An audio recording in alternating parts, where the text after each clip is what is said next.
Hello, today is November 18th, 2015. I'm meeting today with Mr. Julian Kler at his home in Greeley, Colorado. My name is Brad Hoops. I'm the interviewer for the Northern Colorado Veterans History Project. Welcome, Julian, and thanks for sitting down today to tell your story. Well, thank you, Brad. I'm excited after receiving your letter of trying to put my words and actions into words. I'm not the most wordy man, so it takes something like this to get me going. Oh, very good. Well, let's start out with tell us a little bit about yourself, your date of birth, where you were born, a little bit about your family. Well, I was born on February 21, 1925, on a farm east of Lucerne, and lived there for 9 years. My father passed away, and I lived with an uncle for a couple of years, and then my older siblings got established so that I lived with them until I went into the service. And your older siblings, how many did you have, and where'd you fit in that order? I had two sisters and three brothers that were living. A sister and brother died during infancy. I'm the youngest of all of them, and my oldest sister furnished the home that I moved to after I left from an uncle, and my oldest brother contributed for the upkeep of us. I'll be darned. Wow. And so I went to Olin School for 5 years, to Pleasant Valley School for 2 years, and then into the Greeley school system. Graduated from Greeley High School in 1942. 42? Okay. Well, backing up then, let's back up to December 7th, 1941. Do you remember that day and what you were thinking when you heard about Pearl Harbor? Well, I was in church when I heard of that, but it was also a concern because one of my older brothers was in the Navy. Oh boy! And he was actually at Pearl Harbor during the thing. I was not aware of that at the time, but it found out later, and so that was my introduction then to the war and that. It, like to everybody else, it was a complete surprise of the attack, and yet we here in northern Colorado did not have some of the same feelings about the Japanese people that they did on the coast, and that. In fact, I had several Japanese students with me in school. A lot of Japanese truck farms around in the area, correct? Well, yeah, and more than just truck farms. Some of the regular farms were by the Japanese also. And later on, married, I found out that my wife went to school with the Japanese. So the feelings here were a little different than they were in other places because of the close proximity, and they were friends. They just weren't people; they were friends. Right. And did you, as a 16-year-old boy, what were your personal thoughts? Did you ever feel like you were going to eventually get drawn into this thing, or did you have any thoughts of that at all yet? At that time, no, there were no thoughts on. But it wasn't long after that that I graduated from high school in May of 42. Wow. And at that time, the Signal Corps opened a radio school here in Greeley, and I signed up for the Signal Corps school, radio school, and this was a 3 months course in Greeley. Then there was another 3 months course in Steamboat Springs. The third course was in Minneapolis, but when I went to school, I thought I was going to be a farmer, so I took agricultural studies and that. I didn't take the higher math, algebra and that. So it was decided that without the higher math, I couldn't go on to the third course that Signal Corps offered, which was for radar and that. So now, at this point, had you enlisted, or was this just No. really just a school, or This what is was just- the status? What was your status really then? We were civilians. At Oh, that really? time. Oh, okay. And on completion of the one in Steamboat Springs, I was sent to Fort Meade, Maryland, to work for the Signal Corps. We were doing wiring on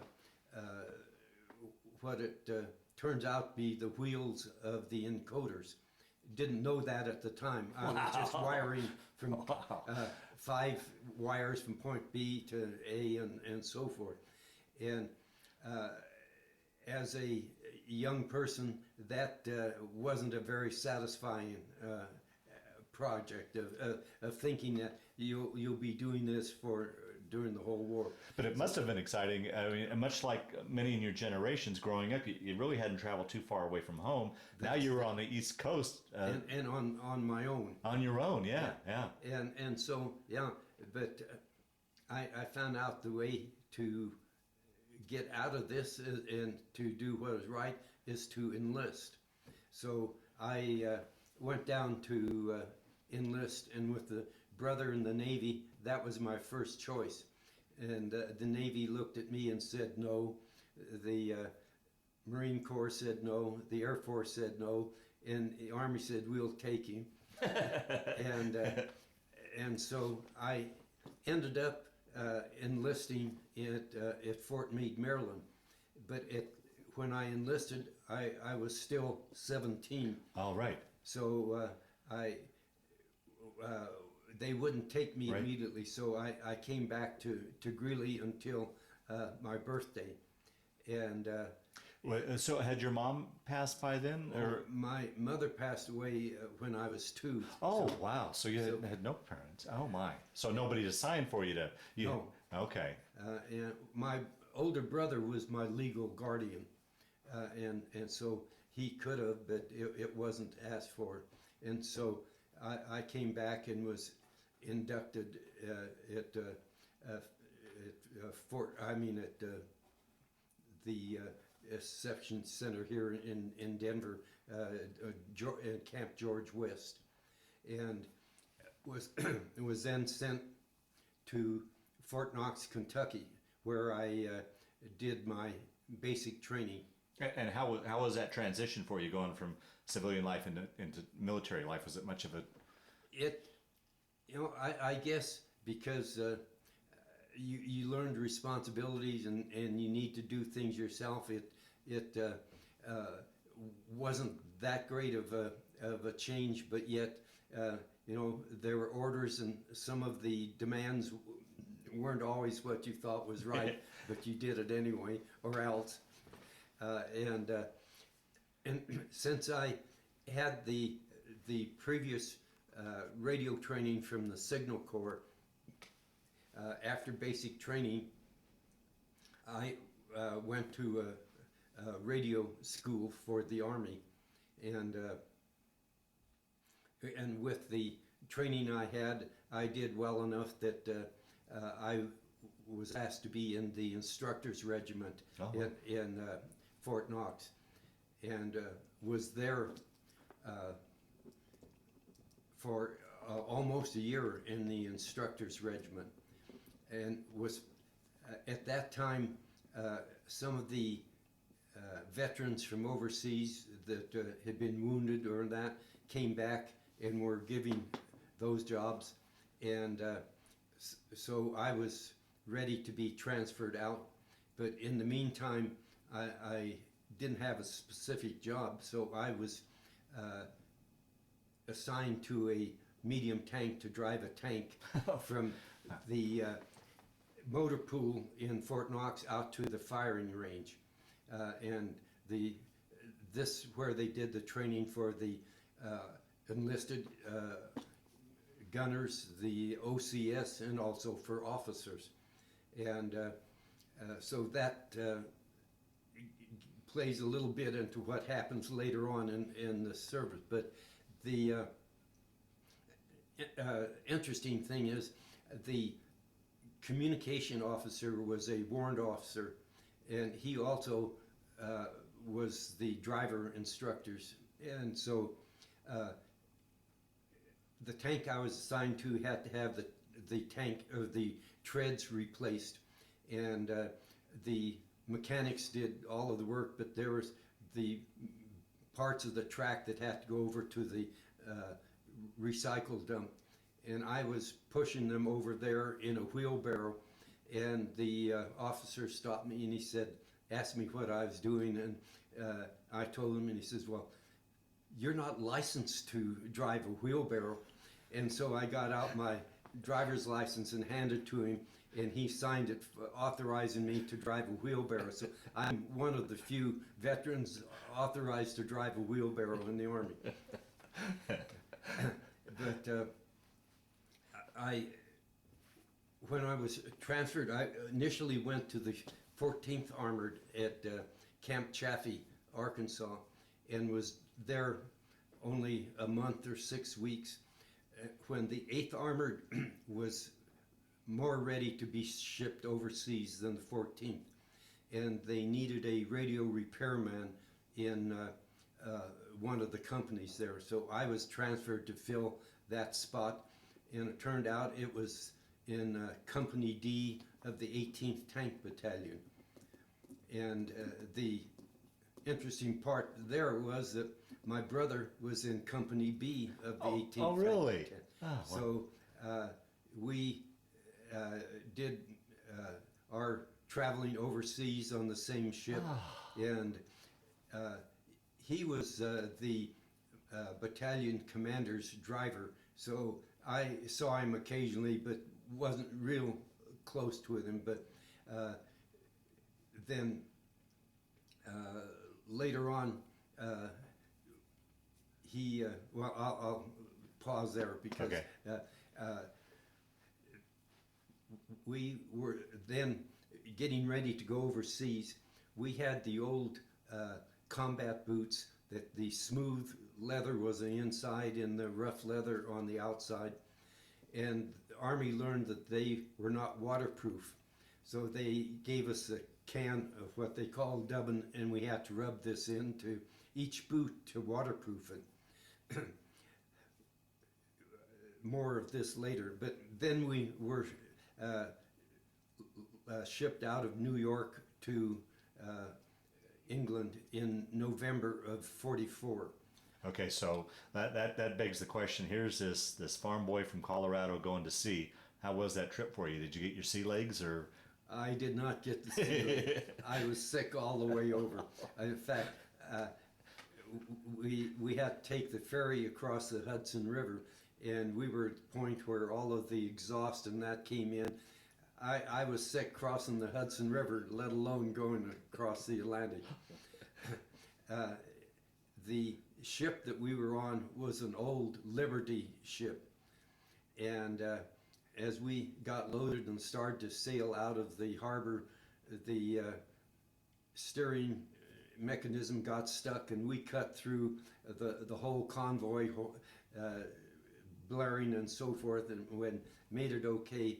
Then finally got into convoy, and our ship broke down 3 times going across the first couple times they kept a destroyer around. The last time they sailed off and left us alone. Fortunately, the submarines weren't that active, and so we eventually caught up with the convoy and landed in England. Can you talk a little bit about what conditions were like on the ship? The part that I remember most was that I couldn't stand the smell to go down to where they were serving the food. And the friends that could do it would bring me up a piece of bread, and I'd have some chocolate and bread and water, and that's what I subsisted on going over. It wasn't a ideal cruise. Oh boy! And I understand you guys were stacked Oh, on yes, top of each other in bunks. Yeah, I don't remember exactly. I remember more of the ship coming home than the Okay. one going over. Okay. Yeah, it was stacked, and when we got to England, we went to the Tidworth Barracks as to where we stayed while we were getting the tanks and equipment ready to go into the battle. The one thing that they had learned that there was no communications between the infantry that were following the tanks and the tanks. So we were instructed to take a cable and go into the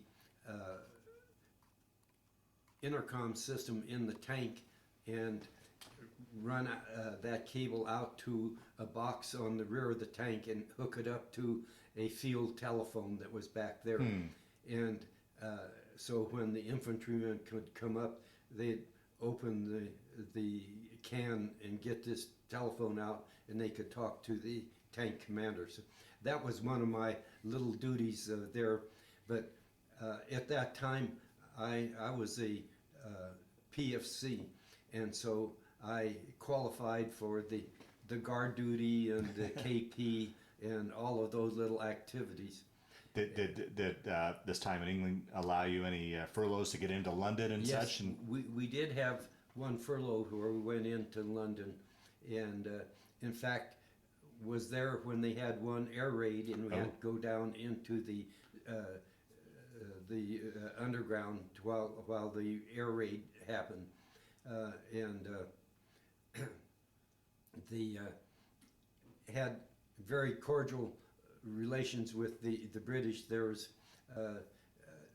our group wasn't there long enough that there was any dates made or anything like that, but yet it was interesting to see the countryside and that. yeah, I keep going back to this Colorado farm boy. Now you're in England. That must have been fascinating. Yeah. And the when we were on KP, they had a large kettle with a coal fire underneath it that was probably as big around as this table. Wow. and maybe 4 foot deep, and that's how they cooked their food in all of this. And so part of the KP duties was to get into those big kettles and scrub them to clean them up. So it was different to have that sort of duty. So we finally, with the Battle of the Bulge, they hurried us up. All right, and, yeah. and we left England the first few days of January of '45, and our first bivouac is that the convoy just pulled off the road, and we put our sleeping bags down in the snow. Well, I think it should be noted it was one of the coldest winters in Europe's history Yes. at that period of time. Just sleeping out in a sleeping bag in the snow. Yes, and we took our boots off and put it underneath our head and that for our pillow. But in the morning, and that's why I talk about the Dublin, those boots were stiff with the cold, and we used a little American ingenuity. The light tanks exhaust pipes came right out of the back deck, and they started a tank and put a boot over each exhaust pipe, and pretty soon they were warm enough that you could put them back on. But the drivers and assistant drivers, as we left Le Havre going to Metz, feet got frostbitten because their shoes were on the very bottom of the tank, Oh, which right. is against the snow Yeah. constantly, and so the majority of the way there, they finally issued them the packs like the infantry wore that were waterproof but had the inner soles in them that kept the driver and assistant drivers from getting their feet frozen. Now, being in Company D, did you drive in a tank, or were you in support vehicles, or what was Company D a support company? Or? Company D is the light tank battalion. Oh, okay. as a light tank company. The A, B, and C were the medium tanks. D was the light tanks. And I, as the radio man, was assigned as the driver of the maintenance Jeep. Okay. Okay. So I wasn't in the tank Okay. there. But my maintenance officer and the maintenance sergeant liked driving the Jeep, so I wasn't in that Jeep an awful lot. And I would be then into a half track that was assigned to the maintenance company and Okay. that. So it kind of yes and no as to Okay. I might be there one time, but if one of the others who outranked me wanted to drive or to be in the Jeep, I went other places. Okay. So, but the crown of the streets in northern France was a very high crown with the ice on it. The tread of the tanks couldn't get a bite, so oftentimes they would slide down to the edge of the road, and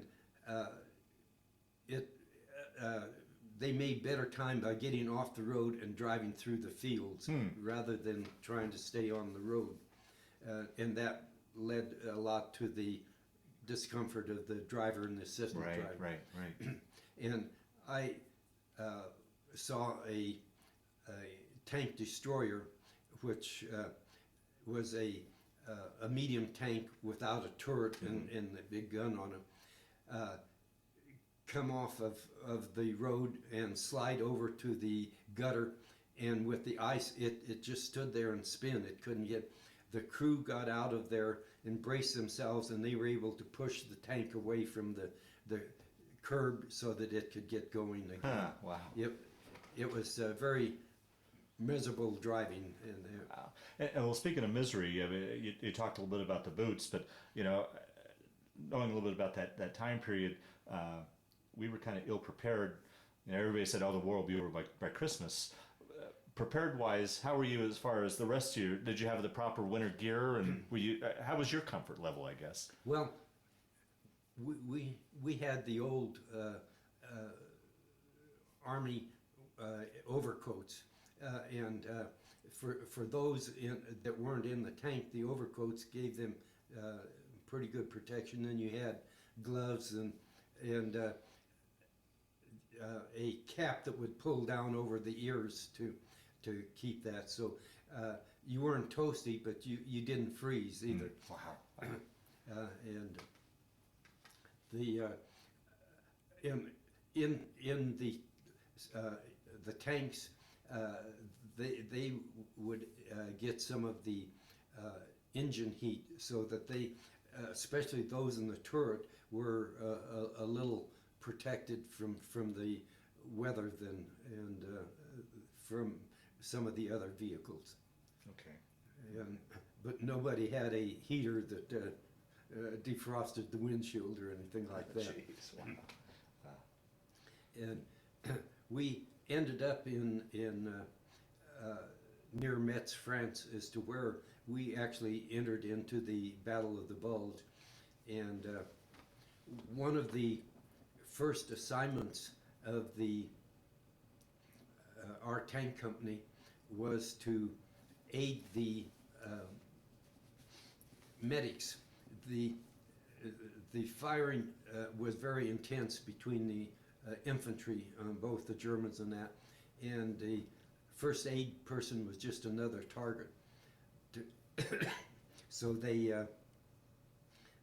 used the tank to go out and where a wounded man was, and they would straddle the wounded man, and they would drop their escape hatch, which was on the bottom of the tank, and they would pull the wounded man up into the tank and to take him back for medical treatment. And that was one of the first engagements of our tanks in the Battle of the Bulge. Wow. Yeah. Wow. What was it like from the time you guys landed in the harbor and made your way up to the fighting? Can you give a description physically what you were seeing? Well, you part of this comes back, maybe not all that I remember, but yet I read about that country was as the hedgerows and the buildings in the towns right down to the edge of the road. Also, later on, we were allowed to go into some of those buildings and sleep inside rather than out. But being an old farm boy, one of the things that amazed me right off is that one end of the building was also the barn. And so the barn and the house was all one structure. So that was a very eye-opener for me on that. Was there a lot of devastation and from the fighting? In some areas, very much so. In other areas, it wasn't. Oftentimes, a remote farm wasn't a big prize, so it wasn't devastated. And the smaller villages were the same way. But yes, you did see the efforts of the bombing and that. Would you have much interaction with the civilians as you were traveling? Or? No. Okay. There was hardly any reaction or interplay with the civilians at that time. Okay. And we certainly weren't the first Americans through there, so there wasn't the wild acceptance that you read about either. So where we left off, you're at Metz now. Continue your story. And at this point, our motor officer contacted another motor officer, and they decided they would trade vehicles. One of our half-tracks was exchanged for a tank retriever.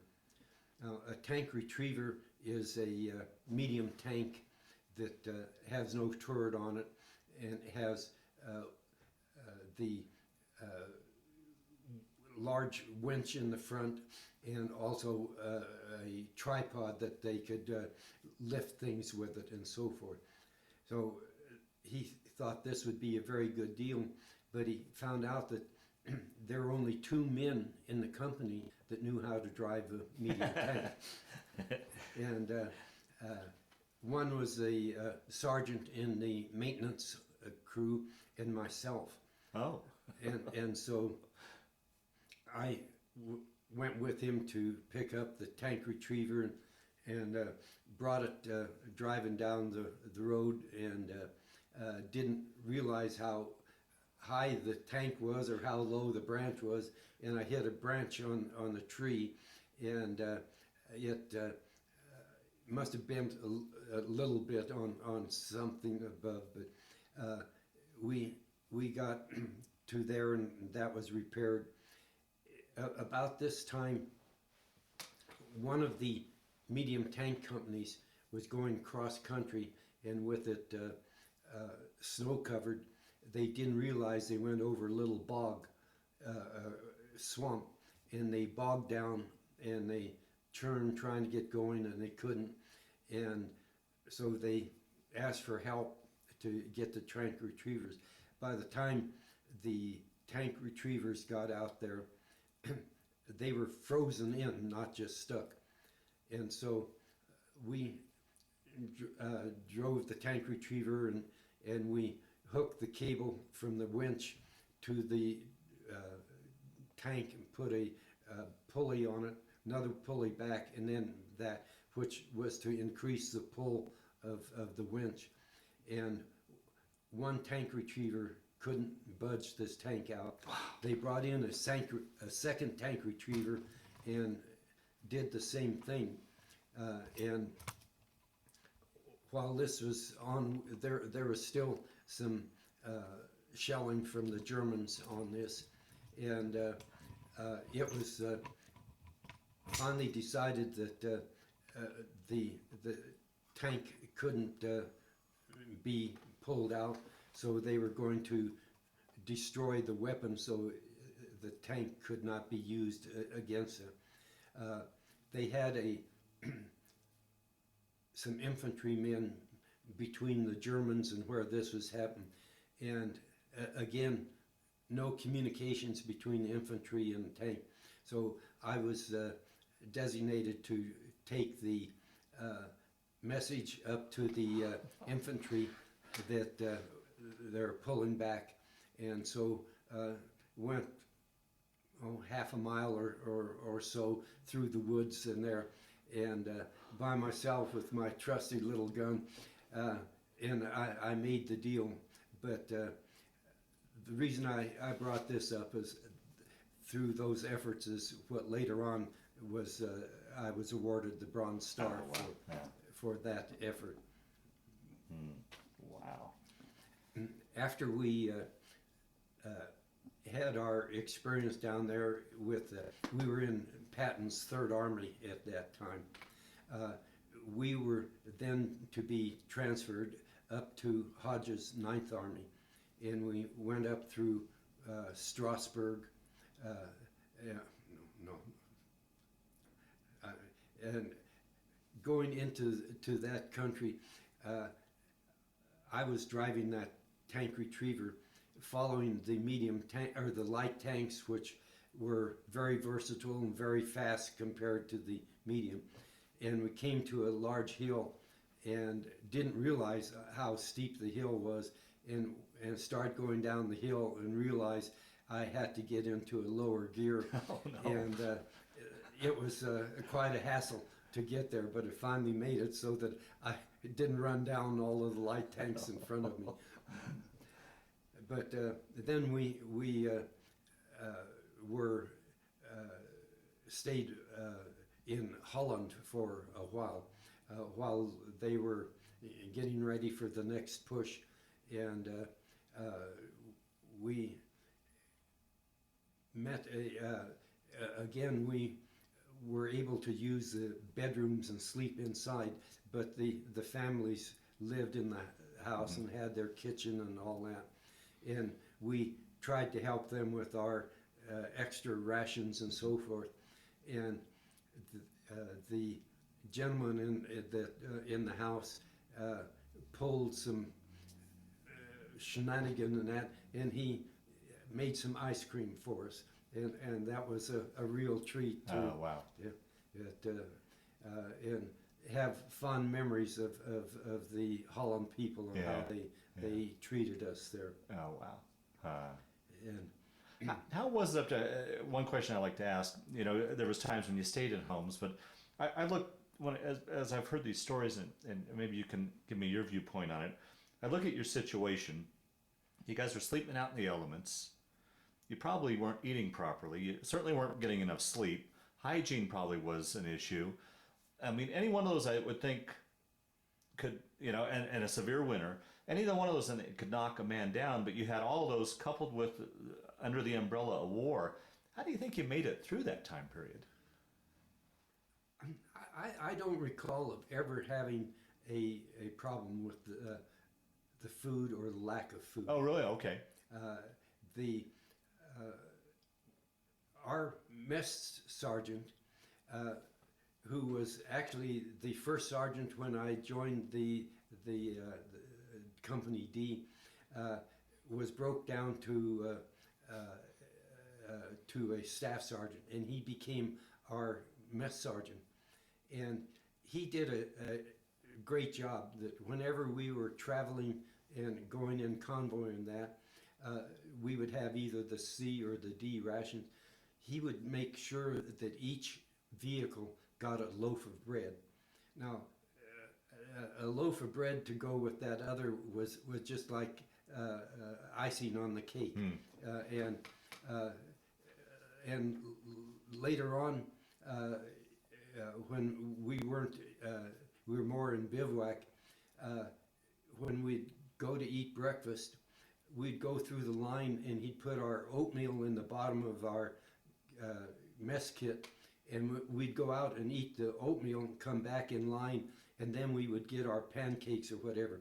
So we had hot food to eat rather than getting it all at once and trying to gobble it down. So little things like that made a difference as to your approach on that. Okay. we also learned that if you put a C ration on the manifold of the truck, you better have an opening in it or it would explode if it got too hot. So through some experiences, you learn to do okay on it. I have never had a lot of problem with sleeping. If I could be halfway warm, I could sleep okay. Is that right? Yeah. In fact, when we were there at Fort Knox and going out from the motor pool out to the firing range, as a radio man, I would sit in the assistant driver's sleep, and I'd actually go to sleep driving out to the range. Wow. And one time, I didn't wake up when they got into firing line, and they fired the 75 before the smell and the noise finally woke me up. So that wasn't a main problem for me. And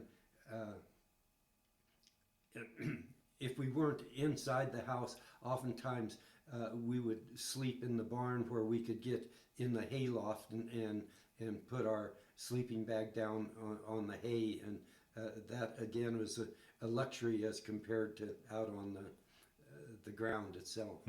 Wow. From there, we went through the Battle of the Ruhr River, and I don't remember too much of that, except that when it got ready to cross the Rhine, there was a tremendous artillery barrage before that, and it was even very loud on the sending end, let alone on the receiving end. But our tank was the new M24 tanks, which was a improved over the M5, basically because it had a 75 millimeter weapon instead of the 37. And with that firepower, we were often put on detached duty to other divisions, and we actually crossed the Rhine with the 29th Division, and they used the infantry landing craft. You could put one tank or one half track on that, and that's how we made it across the Rhine River. At that particular time, I was driving the half track, and it had a half-ton trailer behind it, which was filled with ammunition, and trying to back that half track up into that thing was quite a problem. Wow. And finally got it up over the part where the back part of the landing craft was down in the water, and so they said, well, since it's downhill, we'll just disconnect the trailer, and then you can back down and reconnect it. And since I was the driver, I was supposed to be the one that unhooked the spindle and let the and they said they would hold it. Well, they didn't realize the weight. As soon as that spindle was loose, it went and it fell down and raked across my hand as it went across. So there was a little scratches and torn flesh in that. So when we got across the Rhine, I went to the medics and they put a little sulfa powder on them and that, but they gave me a bottle of medicine to take care of the pain. It was some liberated something or other, and I became a person that all of my friends had come to visit. Yeah, right. But it was so that's how we got across the Rhine. And after we acrossed the Rhine, the 17th Airborne was given a job of cleaning out a pocket that was bypassed by the 2nd Armored and some that were going through very fast. And again, we were put as to help to give some support for the 17th Armored on that. And of course, a lot of prisoners in that come through on that. And from there we went to Bad Harzburg in Germany, which was in the Black Forest, and we were there. That's where we were when VE Day came about. And one of the things I failed to mention that as we were with the 17th Airborne and going that, the tanks would be out ahead of, since I was in the, the company and was not right in a fighting tank. There oftentimes we'd go up to repair a radio and then would have to walk back to the company quarters. And on one of these times walking back, a group of prisoners came by, and several hundred prisoners walking, they were pointed to the back, and here I was with the lone GI with a little carbine. And if they had wanted to, I'd have been long gone, but that's wasn't the part of the war. And along that same time, as we would be with other divisions and that, we would have to change the frequencies on the radio, and that would be my job of setting up the radio so they could talk. And the motor officer and he went out to be drawing some rations, and I was to go and change some radios for communications.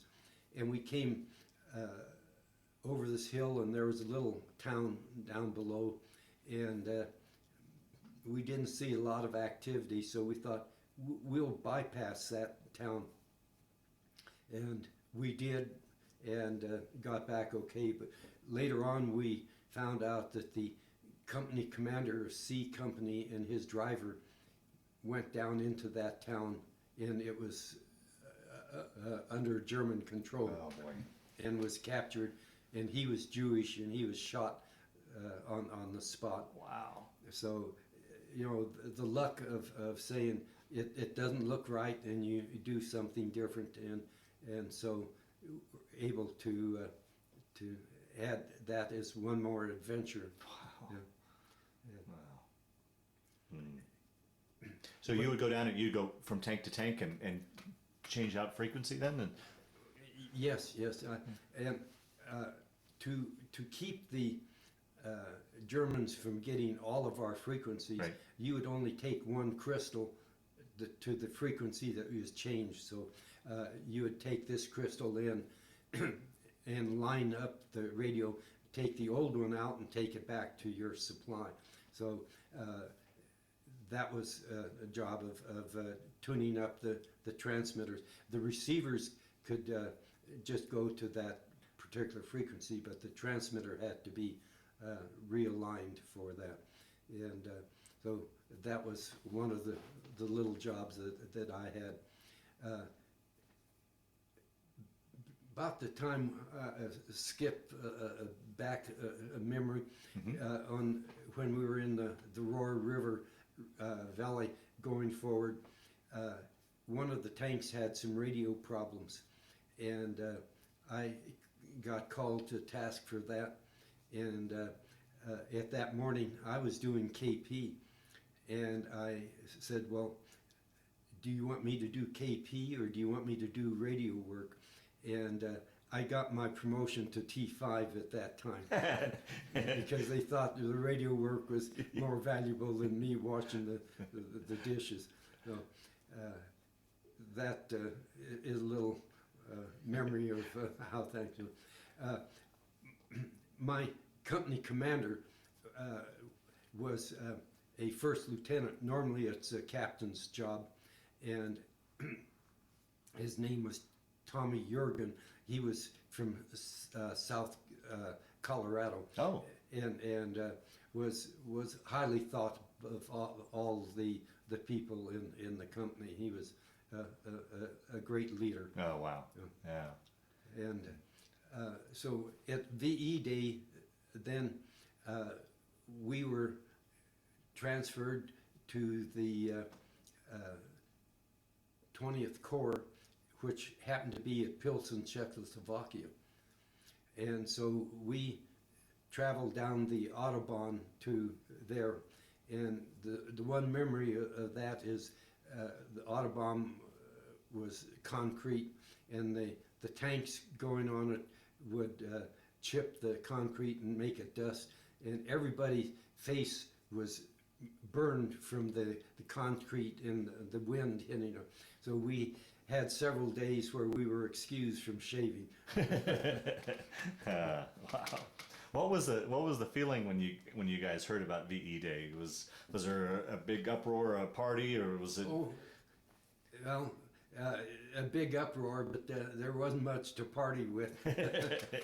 But yes, it was a feeling of, yeah, well, we're You made through it. with. Yeah, you yes. made it. Wow. And not realizing that a month or two down the road, we were in the pipeline headed for Oh boy. Yeah, Pacific. and we'll get to that story. Yeah. Yeah.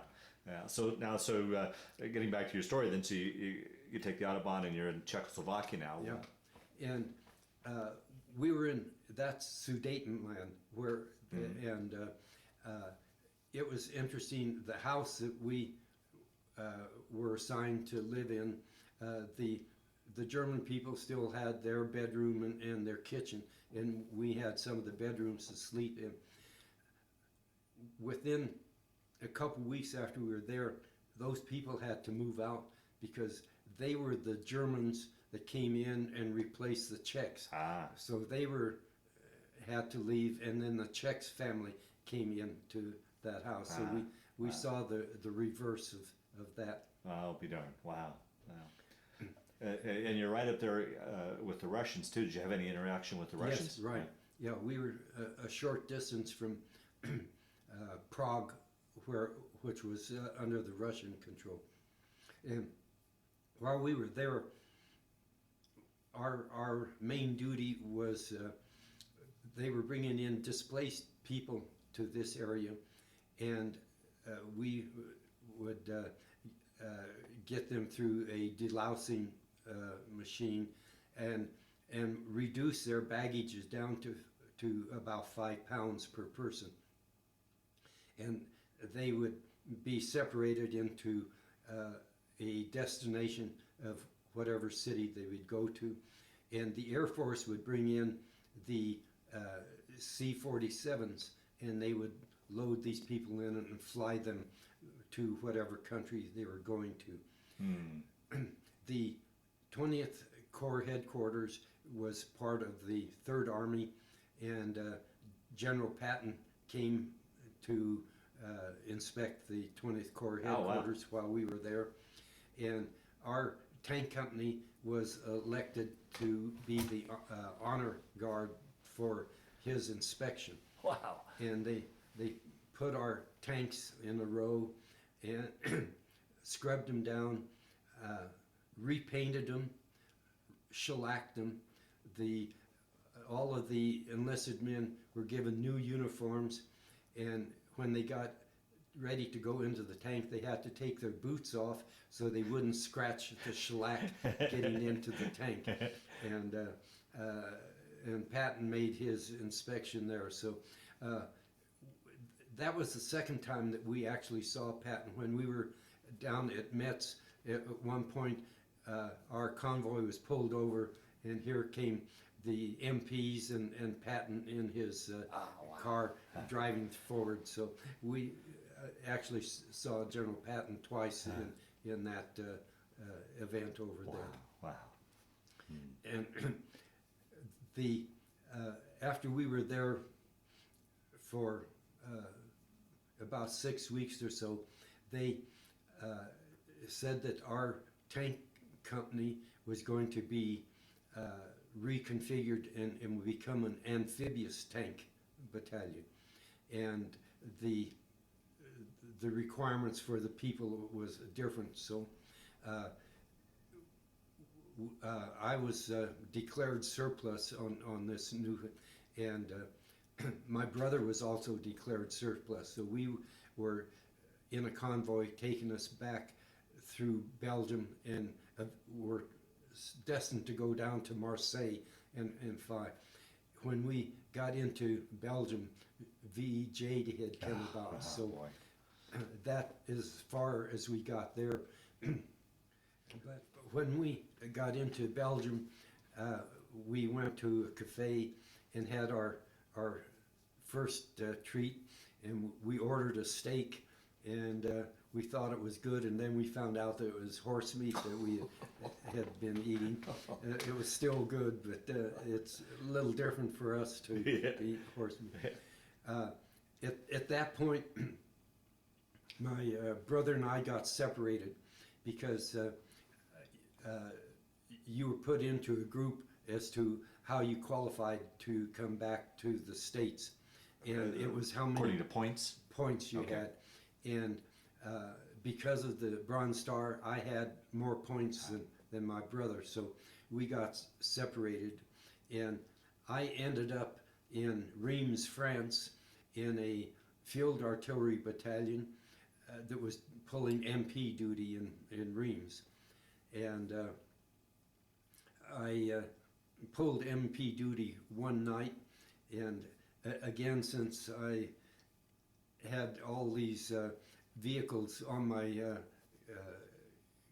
card, I was able to drive the 6x6 truck that was sent out to a police station, that if they arrested any GIs, I was to take them from the police station back to the MP headquarters. And I didn't get any of the fellows back. One young man had done something, said something wrong to some of the Belgian people, and he was, it was French people, and he was being taken back, and I was to escort him back and get in the truck, and I stumbled on the sidewalk, and he escaped, so I didn't take anybody back. And again, because of the radio experience, they needed somebody to operate their switchboard at night, and so I was given the job of operating the switchboard until they found out they needed a radio repairman, and so I ended up repairing the radios in their Jeeps and motorbikes and things of that nature. And when it finally got enough points to go to Le Havre to head home, looked on the bulletin board for which companies and that were on a ship, and lo and behold, my brother and I ended up on the same ship. Oh, wow. Coming back from Le Havre. Wow. And just as we sailed out of Le Havre, they had a big storm on the Atlantic, and instead of heading directly across, we headed south down towards the equator to meet the storm. And it was violent enough that even the sailors and that on board were sick. But once we got into smooth water, I was attached to a hospital unit to come back, and the man in the bunk ahead of me was a true medic and was working there, and he brought some fruit back and put on his bunk, and during the tossing of the ship, an apple ended up on my bunk. I didn't ask, I knew probably where it came from, but it was on my bunk and was mine. And I bit into that apple, and you could just feel that juice going through your whole body. It was the most delicious apple I could. Wow, what a great memory. Yeah, and once I ate that, I was fine for the rest of the trip. And so when we got back to the States,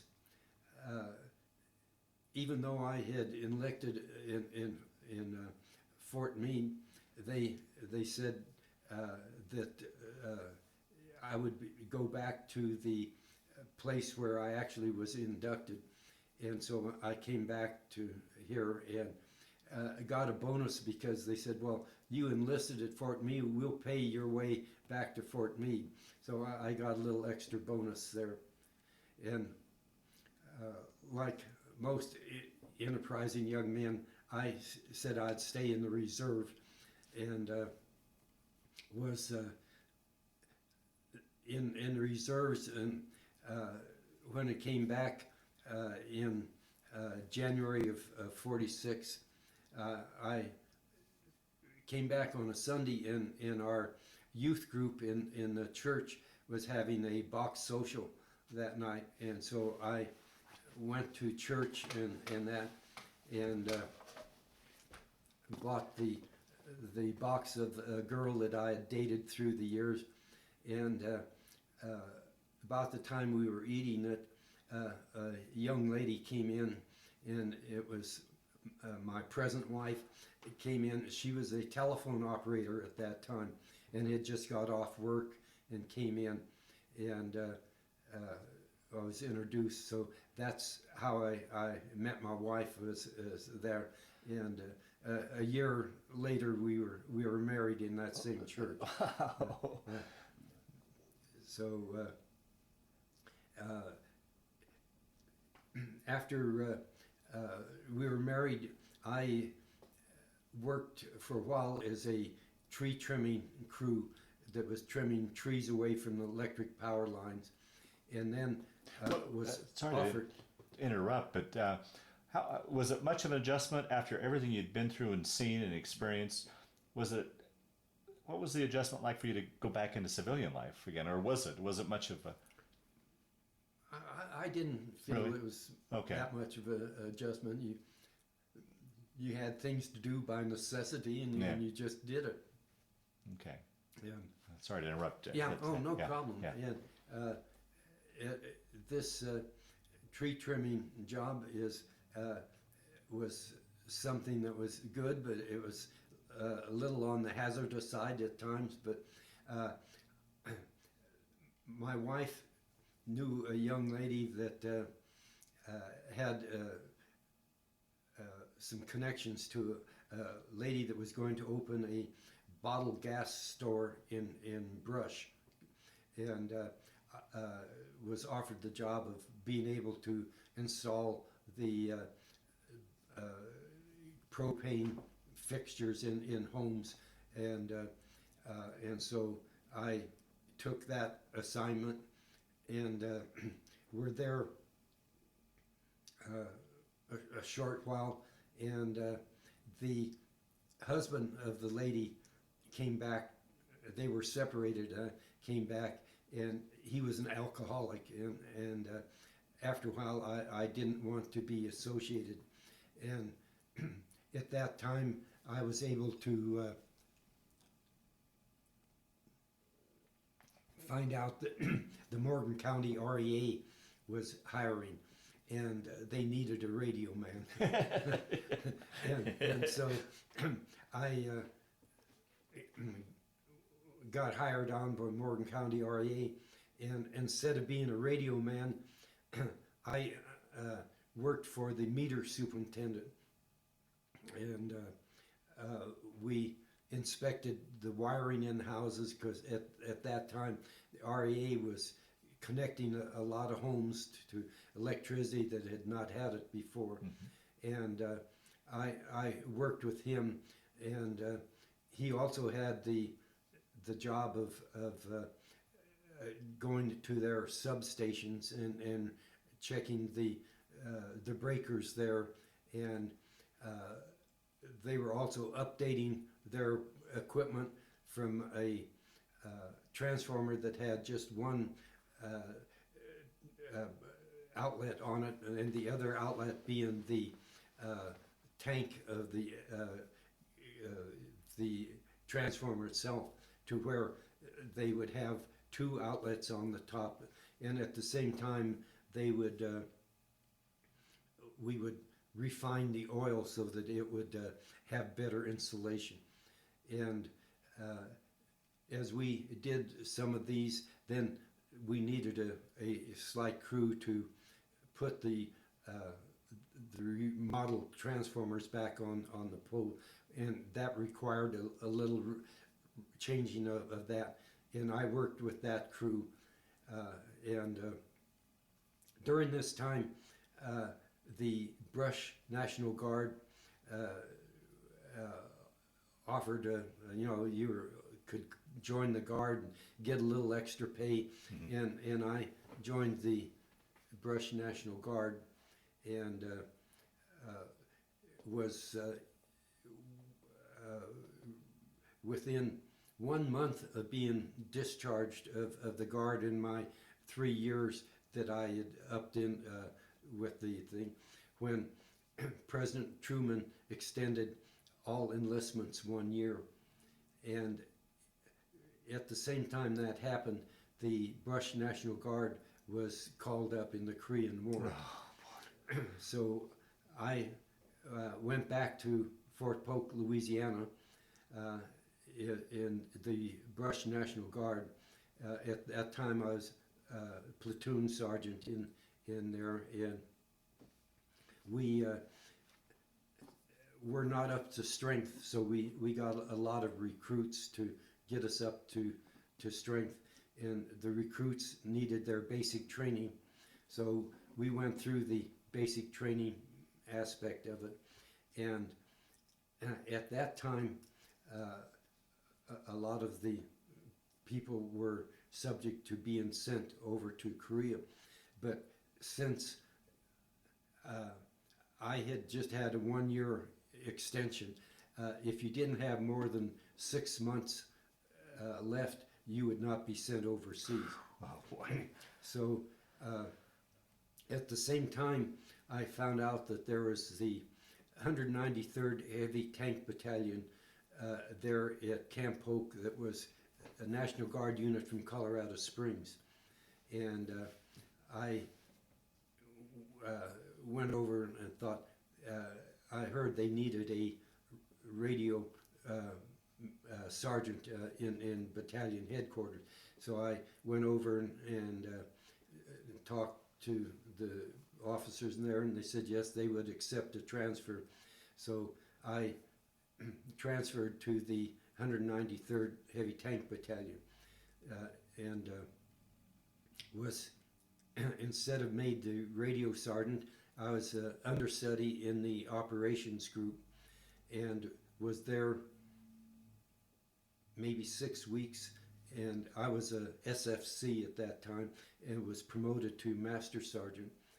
And about that time, the battalion Sergeant Major was shipped to Korea, and so they had an opening for Sergeant Major, and the officers in battalion said I could fill that job, so I was made Battalion Sergeant Major. Wow.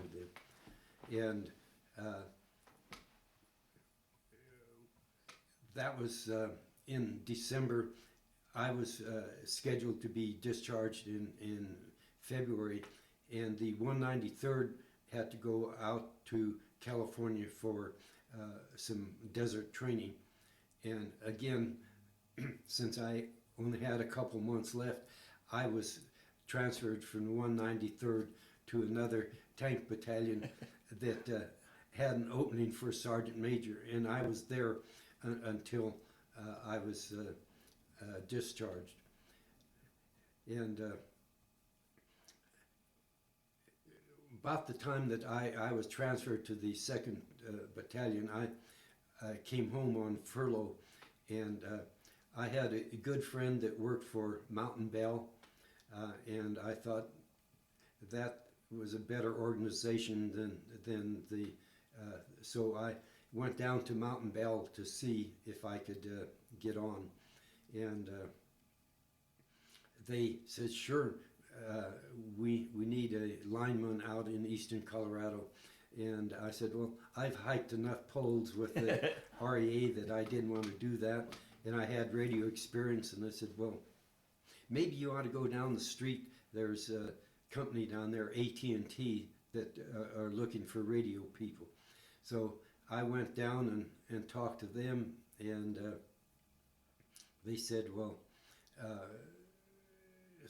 asked some of my history, and I told them that I was colorblind, and that's what had kept me out of the Navy.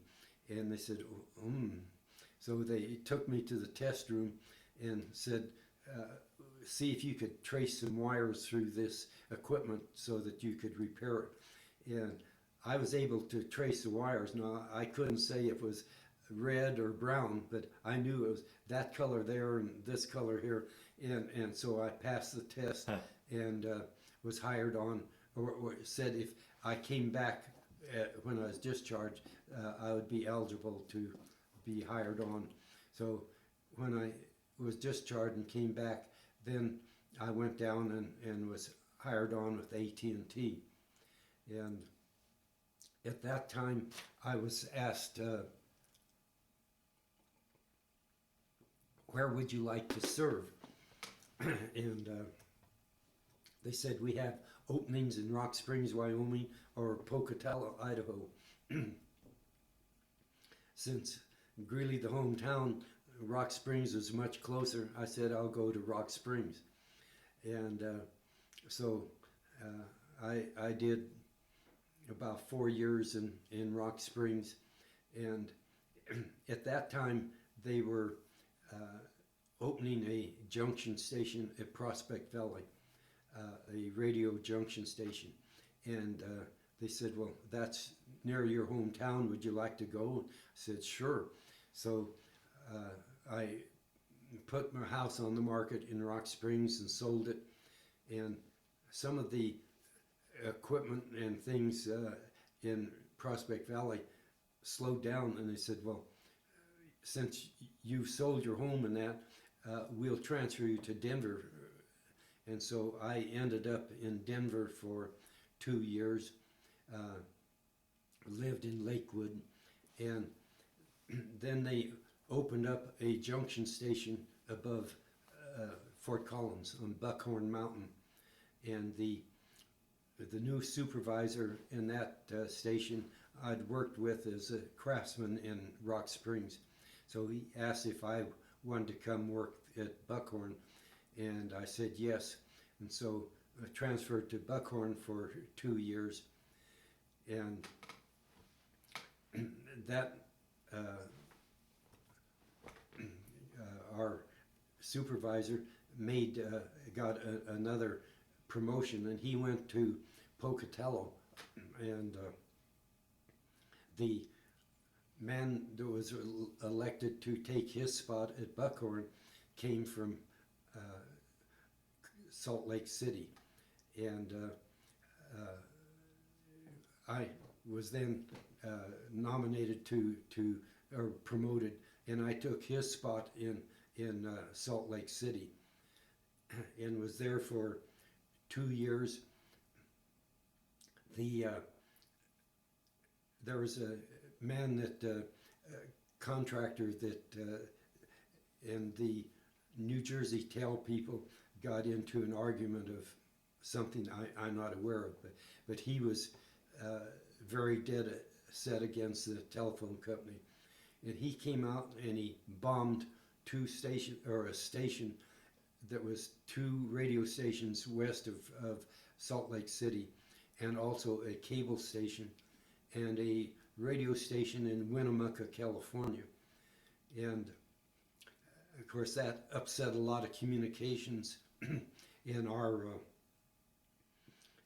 junction point there in Salt Lake. Happened to have a radio school going there, and there were 2 supervisors and 8 crafts going to this school, and they automatically became part of my crew, and we worked around the clock for a couple weeks to get communications going and that. In those days, it was not only the voice communications, but all of your TV programs were sent by the AT&T on their microwave radio. So we had the TV programs plus the other communications to keep going. And our crew did a good enough job in restoring service excuse me, that I got promoted and went back to headquarters in New York, and was there for 2 years. And at that time, the Denver district of AT&T covered all of Colorado, Wyoming, Montana, Utah, Idaho, Arizona, and New Mexico. And they divided it, and Salt Lake became a district headquarters, and I was transferred to the new district in Salt Lake, and was there for 3 years. And they split the western region, which at that time the headquarters was Kansas City, and San Francisco became the western region, and Kansas City was the Midwestern region. And I was then transferred to San Francisco, and worked there until the Bell system was broke up in '82, and I took early retirement and moved back here in '83, February of '83, and have been here since then. 2 years, for 2 years after I retired, I worked as a contract for AT&T, and did some work in Denver and at the radio station out at Meade, Colorado, and another fellow and I formed a little corporation, and we had other people that we put under contract with AT&T, and right as that ended, I was offered a chance to go to Saudi Arabia and do some contract work for AT&T, and they were putting a new channel of radio from Jeddah on up to the headquarters in Riyadh, and we were in Riyadh getting ready, and you were given a pickup and a trailer, and you'd go out with this to one of the stations and install the equipment, and about ready to get my pickup, and they said, understand that you did some teaching of some schools, and I said yes. Well, we need someone to teach a radio course, and so I said fine, and then they said, oh, by the way, the course hasn't been written yet, so you need to write the course. And Wow. I wrote the course, and our visa to there was only good for 3 months, and I taught a couple classes, and they needed one more class, and they said, well, we'll extend your visa for 1 month, and so I taught the last class there, and it was interesting with the fact that with a lot of the Muslims, everyone was supposed to be equal, and so the students that studied hard and got good grades, and the ones that didn't study, they were supposed to be equal. I didn't realize that, so I gave some good grades and some bad, but it was interesting. That was evident in the driving too. You would come up to a stoplight, and you'd be like in the right lane, and of course, if the left lane was clear, someone would naturally go there, and the behind, and then the fifth or sixth car says, hey, I can't be this far back. He would go in like the left turn lane, but when the light would turn green, he'd make a right turn in front of everybody going to the right. So it was a little crazy Wow. driving there under those conditions. And once I got back from there, then I've kind of retired into the spot that I've done quite a bit of volunteer work. One of my longest sessions was out at Triangle Cross Ranch in Gailton, which is home for dysfunctional disabled people. And Ron Hayes, another good friend, and I worked out there for years doing honeydew jobs, but we also did some construction. We helped build a couple homes out there. And about that time, there was a change of leadership out there, and that kind of died down. But my sister had been a long-time volunteer at the Greeley Hospital, and she encouraged me to come and volunteer at the hospital. And I volunteered there for 9 years until I had this event that brought on the amputation of the right leg. Wow. And so that's kind of that. And How many years altogether were you at AT&T then? I was AT&T 30 years and 6 months. Wow. I've been retired from 82, from there for 32 years, so I've been retired longer than I worked there. But along about this time, my oldest daughter, who lives in Washington, out on the peninsula, was running for county commissioner, and the people there didn't want a lady to go out by herself, so a gentleman agreed to ride with her. And it turns out that he was a retired colonel from the Air Force, and he was also a retired astronaut. And got talking about his service and that, and she mentioned mine, which piddling compared to his, but he said, well, I think he might be eligible for the French Foreign Legion Award. And so she took his advice and got my military history and so forth. And last October she sent the resume in, and in August of this year it came back that I had been accepted and awarded the French Legion of Honor. And so that's kind of how it came about. Have this letter from them, and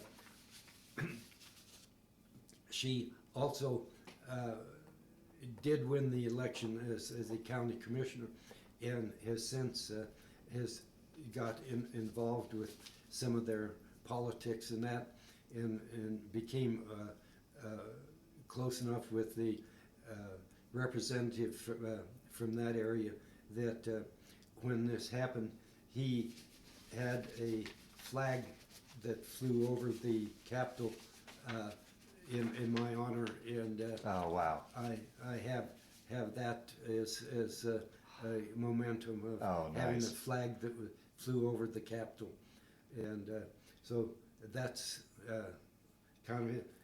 Also in the local paper, she took this picture of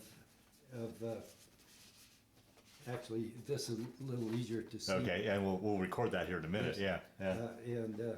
And so that's how come I got involved with that. Many people are eligible for this award, but they aren't aware of it. Oh, that's right. That's right. And I think, you know, my brother that was with me all through that would be eligible, but he has passed away. I'm the youngest of the family, and the of my siblings, the only one available right now. Wow. And I saw that ceremony on the news. It was a beautiful ceremony down in Denver. Yeah. Well, you'd mentioned your daughter, so that segues us into talk a little bit about family. Okay. My wife and I have been married for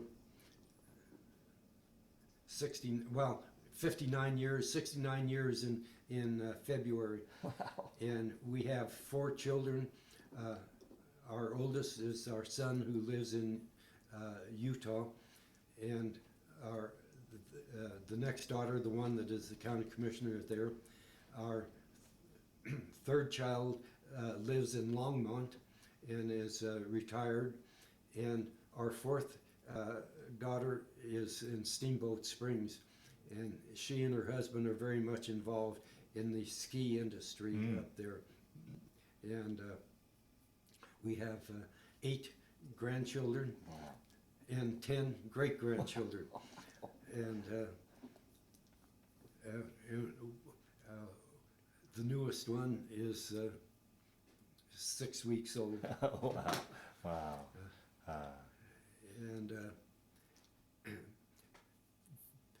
the Greeley was the hometown. Windsor is my wife's hometown, and she went through almost all of her schooling in Windsor or in Pierce, and then her dad bought a farm northeast of Greeley, and in the last half of her senior year, she moved here to Greeley and graduated from the Gill High School.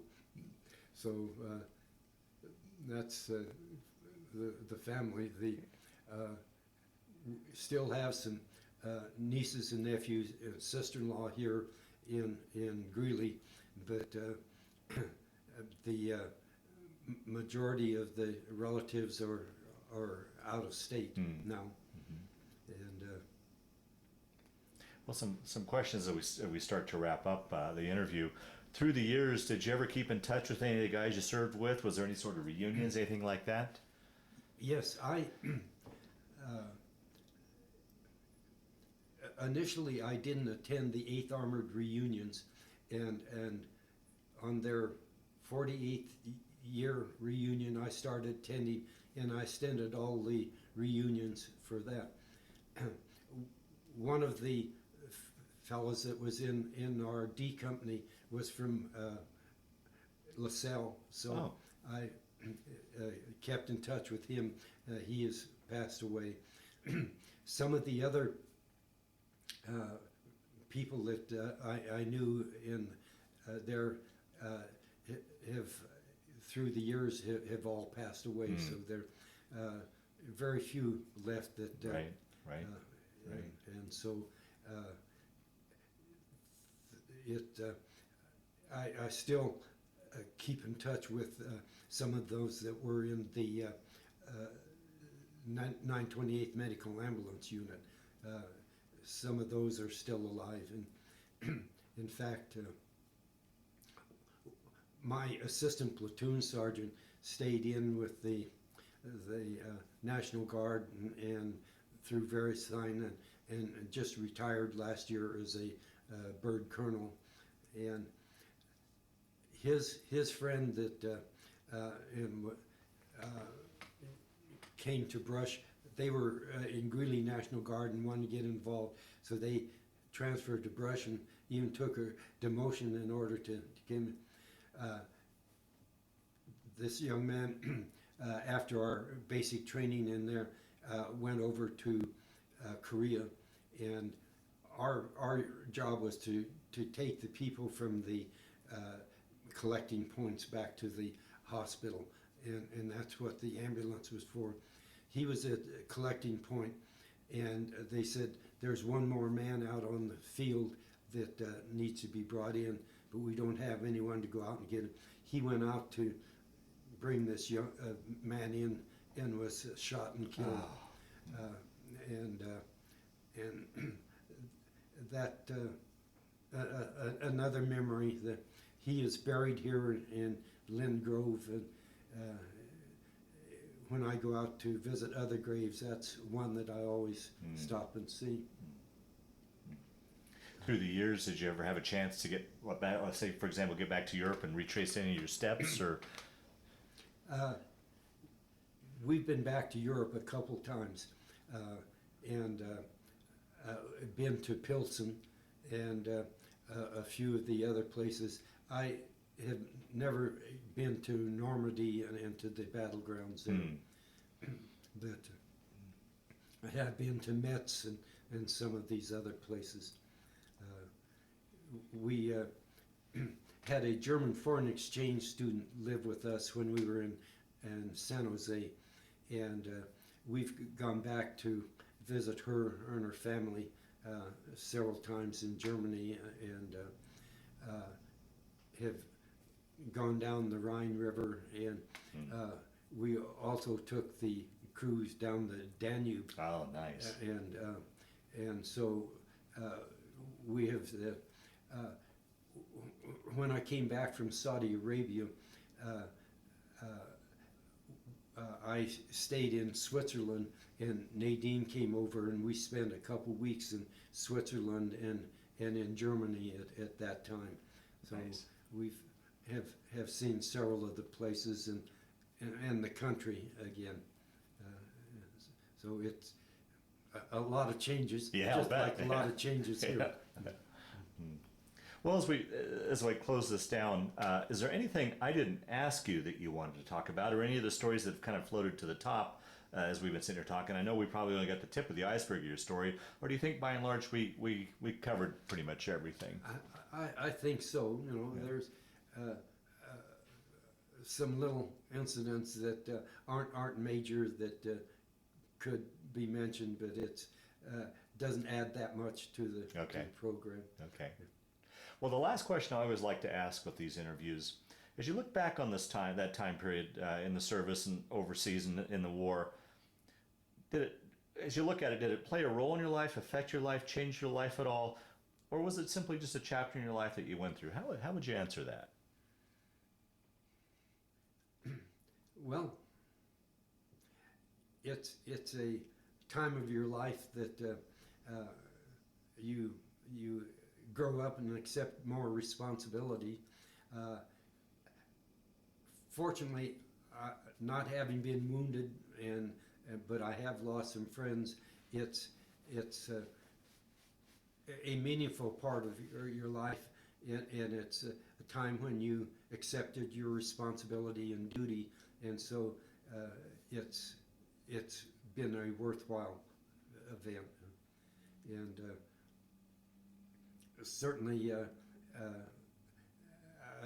can relate. I have a great grandson that is in the Navy SEALs, and his almost his 20 years in. He parachute rigger and does a high altitude jumping and that, and I can't help but marvel at their dedications and with the events that's happened in my life, I am very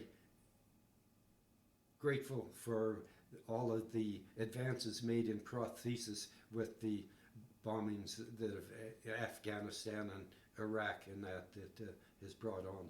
Yeah. Well, Julian, I want to thank you for sitting down today to tell your story, but just as important, I want to thank you for your service to our country. Well, thank you.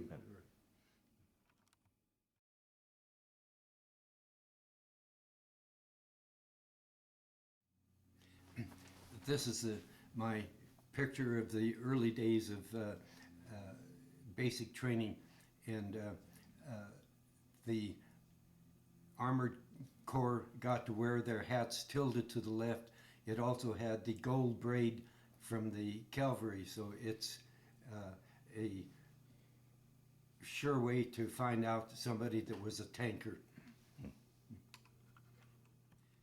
This is what I looked like on my first furlough when I came home, with being very much at ease at home and not under military restrictions. Basic training at Fort Knox, Kentucky was quite an experience, and you found out what it was like to be one of many. The long photograph to the left was my basic training company, and see the officers and the non-coms that hollered at you and got you to back into shape. But the other picture is what I look like after I received the Medal of Honor that is hanging there on my pocket. Thank you. This is the way the award was given to me initially, and with our French consulate that is here in Denver. It was a very informal presentation versus the one that I received later on. The letter of congratulations from the consulate in Los Angeles, and also a picture of the medal itself. And then the actual medal Yes. itself. This is the initial letter that I received giving me the award and the congratulations from the French government. Thank you. If you don't mind, I'll read it so that Okay. those that can't see it on the tape can see what it says. It says, Dear Mr. Kler, by decree of the President of the Republic of France, Mr. Francois Hollande, you have been appointed a Chevalier, in parentheses, Knight of the National Order of the Legion of Honor. This award testifies to President Hollande's high esteem for your merits and accomplishments. In particular, it is a sign of France's infinite gratitude and appreciation for your personal and precious contributions to the Allies' decisive role in the liberation of our country during World War II. The Legion of Honor was created by Napoleon in 1802 to acknowledge services rendered to France by people of an exceptional merit. The French people will never forget your courage and devotion to the great cause of freedom. It is a true pleasure and honor for me to convey our sincere and warm congratulations. Sincerely, Axel Crusoe, Consul General of France.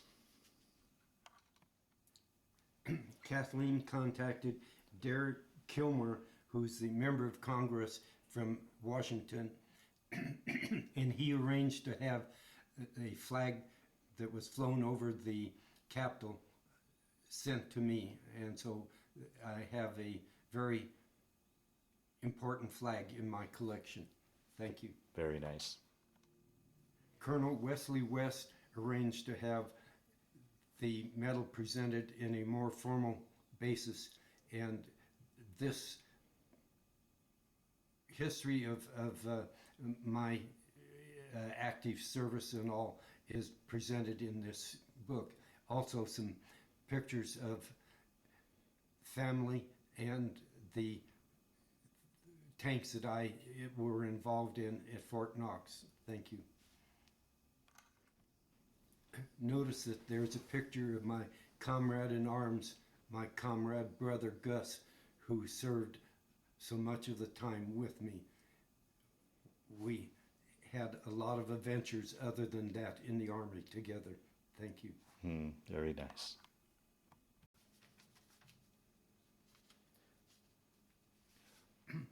This is the official award of the Bronze Star that was presented to me through our efforts there in the Battle of the Bulge. And once again, I'll read that for those that can't read it, the description of how you were awarded that. Heroic achievement in connection with military operations against the enemy in Germany on 27 January and 28 January 1945, when he went forward under heavy mortar and artillery fire to evacuate disabled tanks. He worked continuously under fire to evacuate the vehicles without regard to his own safety. His courage and devotion to duty reflect great credit for himself and the Armed Forces of the United States. Entered military service from Colorado. This proves that I'm officially a civilian again and is no longer part of the military.